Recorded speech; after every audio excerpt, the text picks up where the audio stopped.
Hello tout le monde, welcome chez Cooking with Maddy. Aujourd'hui, je veux faire un plat assez spécifique que personnellement, moi, j'aime bien manger et ma famille aussi. Alors aujourd'hui, on va faire le riz cantonné avec les crevettes. C'est pas forcément, vous pouvez utiliser de la viande, du lardon, des saucisses fumées. Mais aujourd'hui, j'ai voulu vous montrer un peu comment je m'y prends, comment je fais ma technique, ma touche avec des crevettes. Allons-y.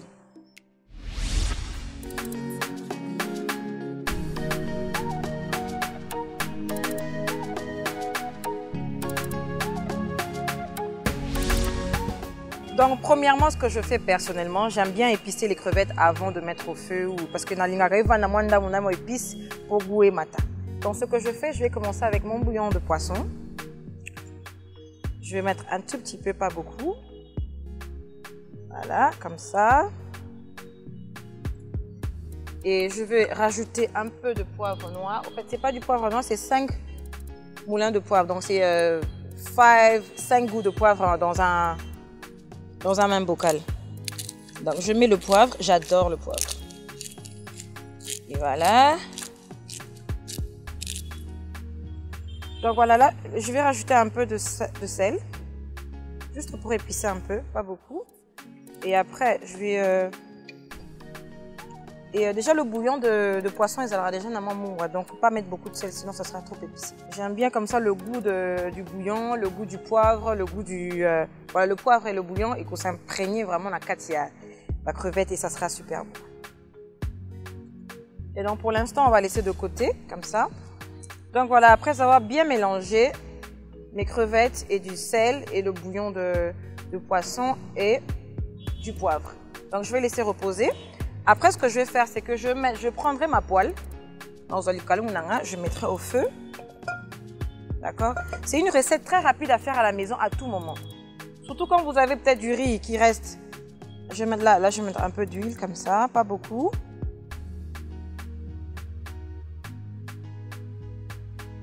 Donc, comme je disais, vous pouvez avoir le riz, vous avez préparé hier et vous avez le leftover, comme on dit, l'os tikalaki. Vous pouvez toujours utiliser ça comme fried rice. Ça veut dire qu'au kalignan avec tous les ingrédients que j'ai fait, c'est pas parce que tu n'as pas fait du riz le même jour que ça sera pas bon. Même le riz d'hier et d'aujourd'hui, c'est la même chose. Et ce que je vais faire maintenant, c'est que je vais casser mes œufs. Casser mes œufs comme ça. J'ai utilisé 2 œufs parce que il n'y a pas beaucoup de riz, donc c'est une quantité de maximum 2 ou 3 personnes. Donc ça va. Et après, ce que je fais, je prends ma fourchette. Moi, j'aime bien battre les œufs avant, comme ça. Je bats les œufs comme ça. Il y a certains qui aiment directement casser l'œuf dans la poêle, mais bon, moi, j'aime bien battre comme ça et après, I'm gonna fry them. Donc voilà, là, je bats bien mes œufs. Je me rassure que l'huile a bien chauffé. Voilà. Je mets mes œufs direct. Après, ce que je fais, comme on appelle en anglais, on dit scramble eggs, mais c'est les œufs brouillés au fait. Donc direct, à peine mis au feu, il faut directement tourner. Il faut que ça soit brouillé. Voilà. Ça saute un peu. Il faut vraiment faire vite, sinon on n'a pas besoin que ça soit une forme d'omelette. On a juste besoin que ça soit brouillé, ça veut dire l'eau solo sonné à Ningala.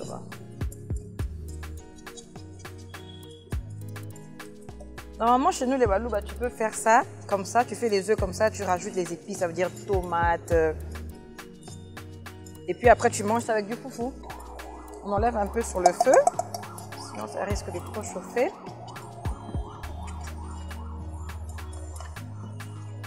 Voilà, on se rassure. Il faut vraiment être rapide parce que sinon, ça va faire une forme d'omelette. Vu qu'on veut que ça soit scramble, c'est-à-dire les œufs brouillés, donc il faut vraiment... en même temps faire ce mouvement et battre comme ça l'osso. Donc comme je vous disais, les balous, nous on mange ça comme ça, on mange les œufs, tu mets les épices, tomates, vraiment en sauce tomate et tout, tu manges avec du foufou et c'est très bon. Je me rappelle une fois, ma grand-mère elle était venue à la maison et j'étais un peu malade, donc elle me l'a fait et tout, waouh, ça fait lui mes sapis. Donc voilà, là c'est bien scrambled.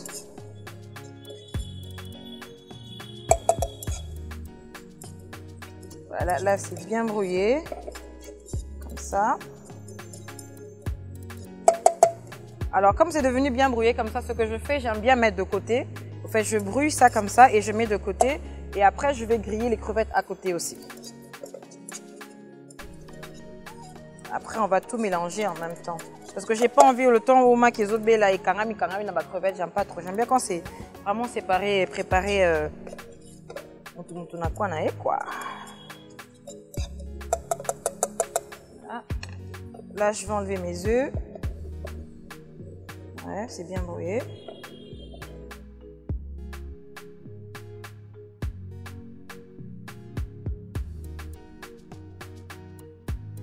Voilà.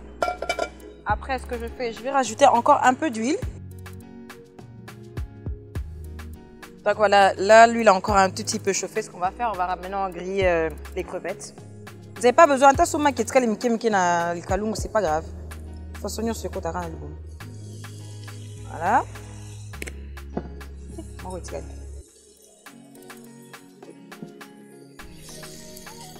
On va bien dorer nos crevettes.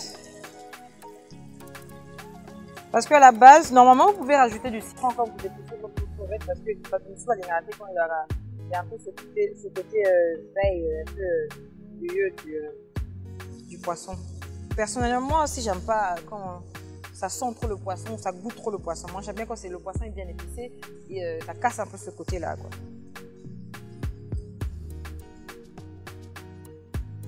Voilà, on va laisser reposer tranquillement. Le temps est calingama bien et bella bien. Et puis après, on va mélanger tous les ingrédients en même temps.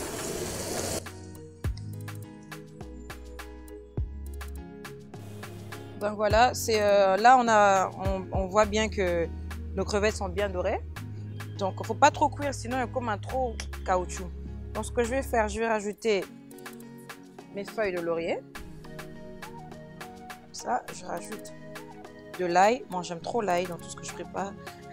Ah, ils n'en auront jamais. Je mets au maximum. Ça. Si je vois qu'il est coquité, je vais en rajouter. Donc là, je vais mélanger tous les ingrédients déjà parce que le plus important, c'est pour moi personnellement, j'aime bien griller les œufs à part et les crevettes à part. Parce que j'aime pas quand parce que les œufs collent sur tout. Donc j'aime pas quand ça colle avec les crevettes. J'aime bien quand c'est séparément. Alors quand je fris ça before, and now you won't stick together. Ce que je fais maintenant, je rajoute les carottes.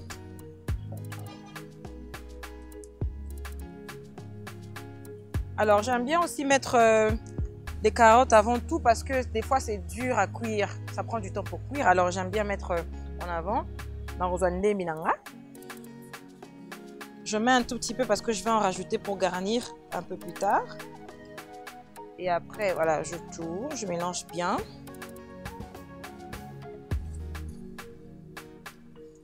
Donc voilà, là, vous pouvez couper ça en dés, en rondelles, en lamelles, c'est comme vous voulez. Mais moi, j'ai préféré en couper ça en rondelles parce que c'est assez rapide. Et voilà. C'est vraiment à votre goût, hein? C'est comme vous voulez. Vous n'êtes pas obligé de faire exactement comme moi.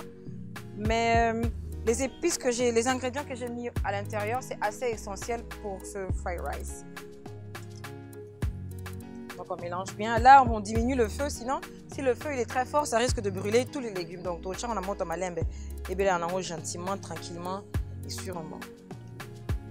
Voilà, là, ça sent déjà bon. Il y a le goût de l'ail qui ressort, il y a le goût des oignons qui ressort. Donc, c'est top, quoi.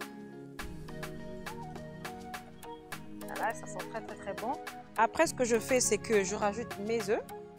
Donc, les légumes, vous coupez assez finement parce que si vous coupez trop gros, ça prendra trop de temps pour cuire et voilà, si ça prend trop de temps pour cuire les autres, comme par exemple voilà, les crevettes et risquer zika. Donc il faut couper les épices finement et ça prendra moins de temps pour cuire. Et là, ce que je fais, je rajoute mes œufs dans ma scrambled eggs.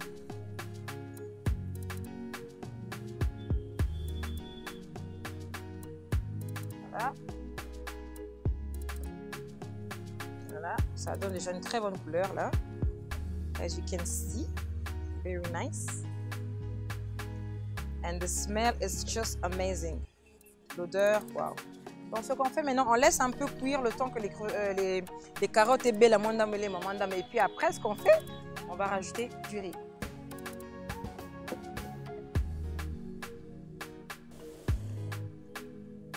Donc voilà, à ce niveau, moi j'aime bien quand les oignons, personnellement ça c'est mon goût. Mais après, vous pouvez suivre step by step, mais après vous faites plus à votre goût. Et si vous voulez faire la même chose que moi, ça ne dérange pas. Maintenant je vais rajouter du riz. Voilà, le riz je l'ai cuit plus tôt. Donc vous préparez votre riz normalement hein, avec de l'eau et du sel, un peu d'huile. Et je vais d'abord mettre un tout petit peu pour voir si on aura assez. Alors là, on tourne bien. Et toujours le feu médium. Ça veut dire moto assez.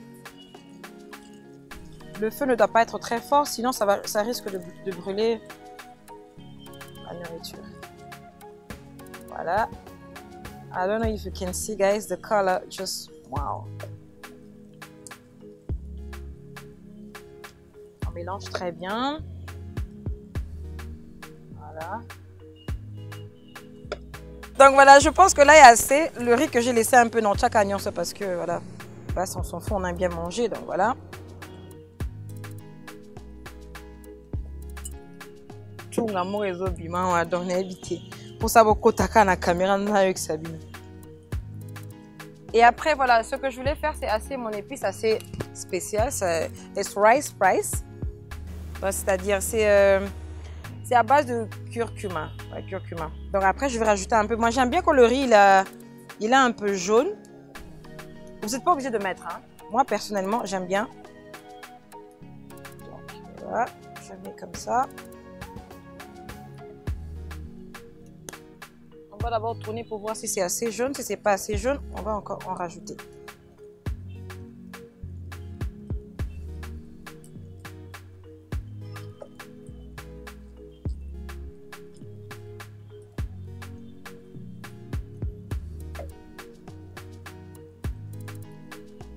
Bon, j'ai l'impression que c'est pas assez. Je vais encore rajouter encore. Comme je disais tout à l'heure, c'est mon épicerie.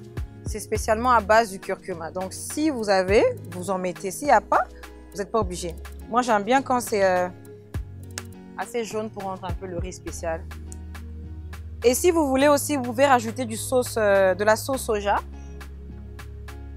Moi, personnellement, j'aime pas trop le goût de la sauce. Donc, j'aime pas mettre dans ma nourriture. Je préfère quand c'est naturel comme ça et on garde les... J'aime pas trop le goût soja dans ma nourriture. Et si vous préférez la sauce soja, vous pouvez en rajouter. Moi, personnellement, non. Donc voilà, toujours là, j'ai l'impression que c'est pas assez jaune. Donc j'en rajoute encore. Et donc le curcuma, c'est bon pour la santé. Donc si vous en mettez beaucoup, c'est pas grave. Mais après, il faudra pas exagérer non plus parce que tout excès nuit. Donc voilà, on tourne bien.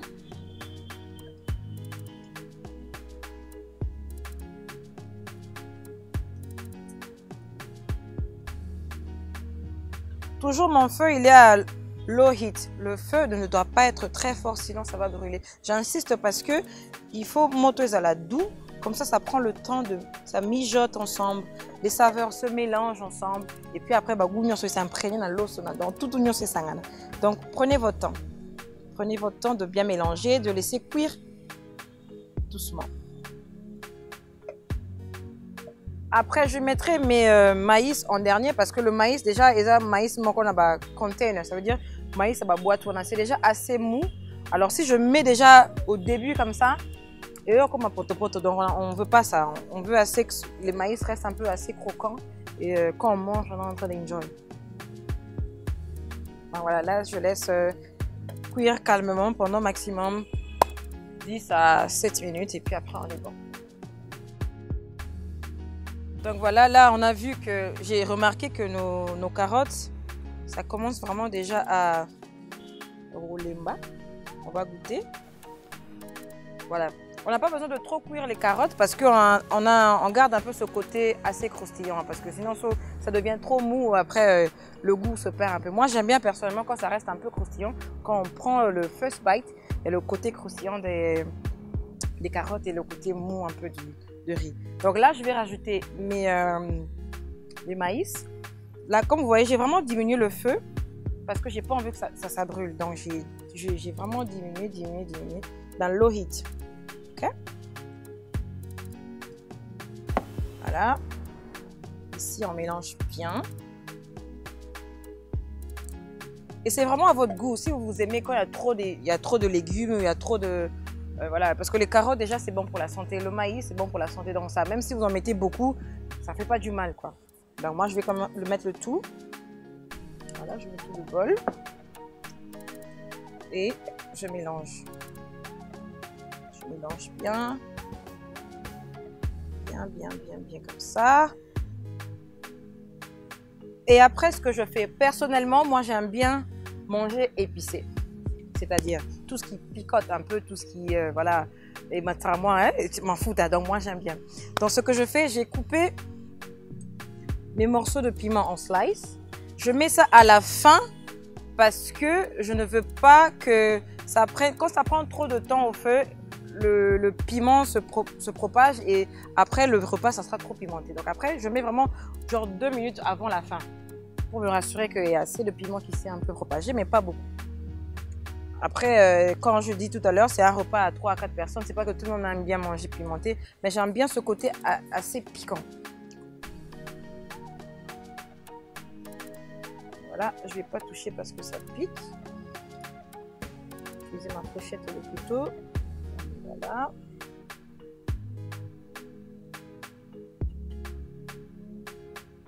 Vraiment à la fin, hein, les amis, parce que ce piment d'ailleurs, il sent fort et je suis sûre aussi que ça goûte fort. Donc, il faut aller mollo.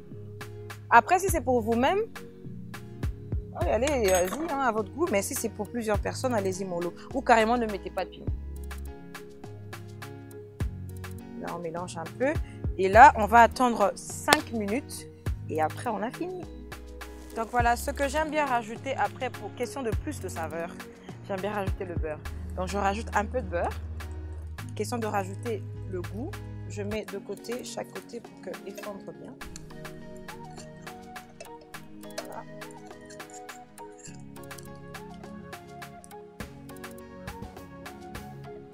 Après le beurre, ça rend ça un peu plus juteux. Et question de saveur, waouh, qui n'aime pas le beurre? Le beurre, il est excellent dans toutes sortes de repas. Donc le beurre, il est essentiel pour tout le monde. Je mélange bien, je me rassure que le beurre n'y en soit qu'il assez. J'ai tellement faim que...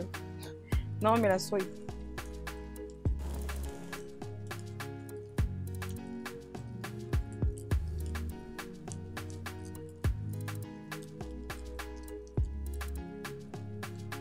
Donc voilà, comme vous pouvez voir déjà, là, la couleur, l'odeur, is just amazing. Ça veut dire que ça sent très bon. Donc voilà, là c'est bon, la couleur, la texture, l'odeur surtout, ça sent super bon. Super bon, guys. Vraiment, on a habité, non, on a exagéré, mais c'est bon, mais qui est le qu'on a à souhait restaurant et tout ça. Là, on a fini et on va essayer de dresser et de voir comment ça va se passer. Allez, ce que je fais, et surtout les amis, quand on sert, il ne faut pas mettre les feuilles de laurier dans un plat. C'est pas beau et voilà, personne n'a envie de manger avec des feuilles de laurier dans le plat. Donc c'est-à-dire quand vous dressez votre table, vous dressez votre assiette, évitez de mettre des feuilles de laurier. Voilà. Après ce que je vais faire, je vais déposer.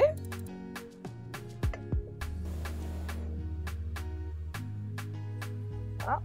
Déjà ça sent très bon. Il y a le côté pimenté, il y a le côté... Oh my god, I don't know. Après on va rajouter la garniture. Je vais mettre juste à la fin parce que j'ai besoin que ça reste un peu plus... Comme vous vous rappelez tout à l'heure, j'avais mis un peu et j'avais gardé un peu pour plus tard. Comme le riz est très chaud, le ndembi va... Ça va aller. On n'a pas besoin de préparer ça sur le feu. Déjà comme ça, tu vois, vous voyez, regardez. La couleur, elle est très jolie. Voilà, on va éteindre le feu. Ok. Viens prendre ça, c'est trop beau. Voilà. Regardez. Vous-même regardez comment c'est beau. Regardez. De la ciboulette. Juste le mélange, il est juste top. Donc, qu'est-ce que je vais faire? Je vais dresser. Donc voilà, là, on va dresser gentiment.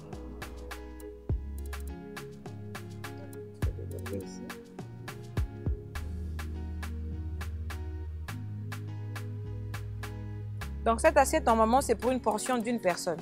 C'est-à-dire, c'est vraiment une portion, vous pouvez finir cette mesure-là de riz. Après, on va juste mettre les crevettes au-dessus pour que ça soit assez visible. Voilà, on va mettre les crevettes au-dessus. Il faut bien voir que c'est le riz aux crevettes. Hein. Après, où sont mes piments? Je cherche mes piments pour faire une déco dessus, pour rajouter un peu de couleur. Voilà.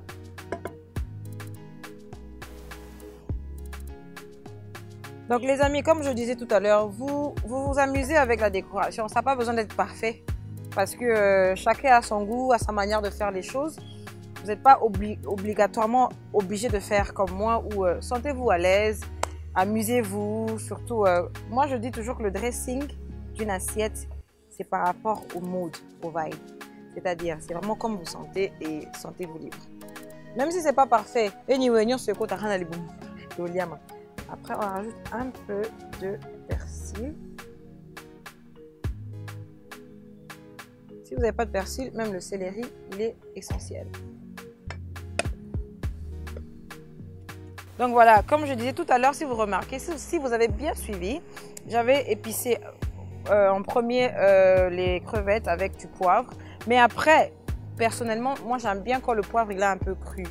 C'est-à-dire je vais en rajouter au-dessus pour vraiment sentir ce côté croustillant et ce côté un peu piquant parce que le poivre il est assez piquant. Donc j'en rajoute au-dessus.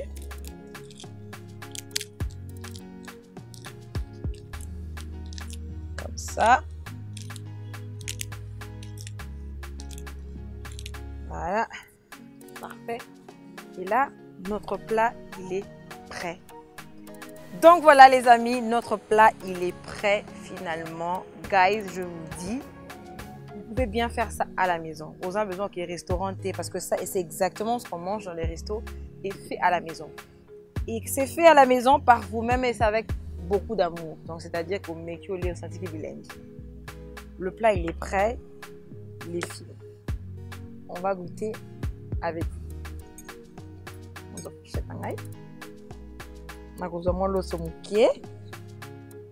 Je prends crevettes, riz, maïs, de tout, carottes.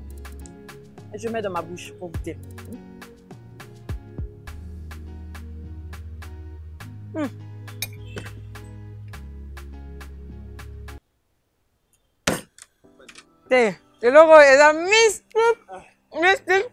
Donc voilà, les amis, on a fini. Le plat, il est fini. Il est tellement délicieux que je vous promets, si vous répétez à la maison exactement comment je vous ai montré, waouh, vous allez épater les gens.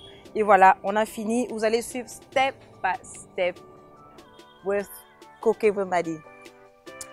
Peace.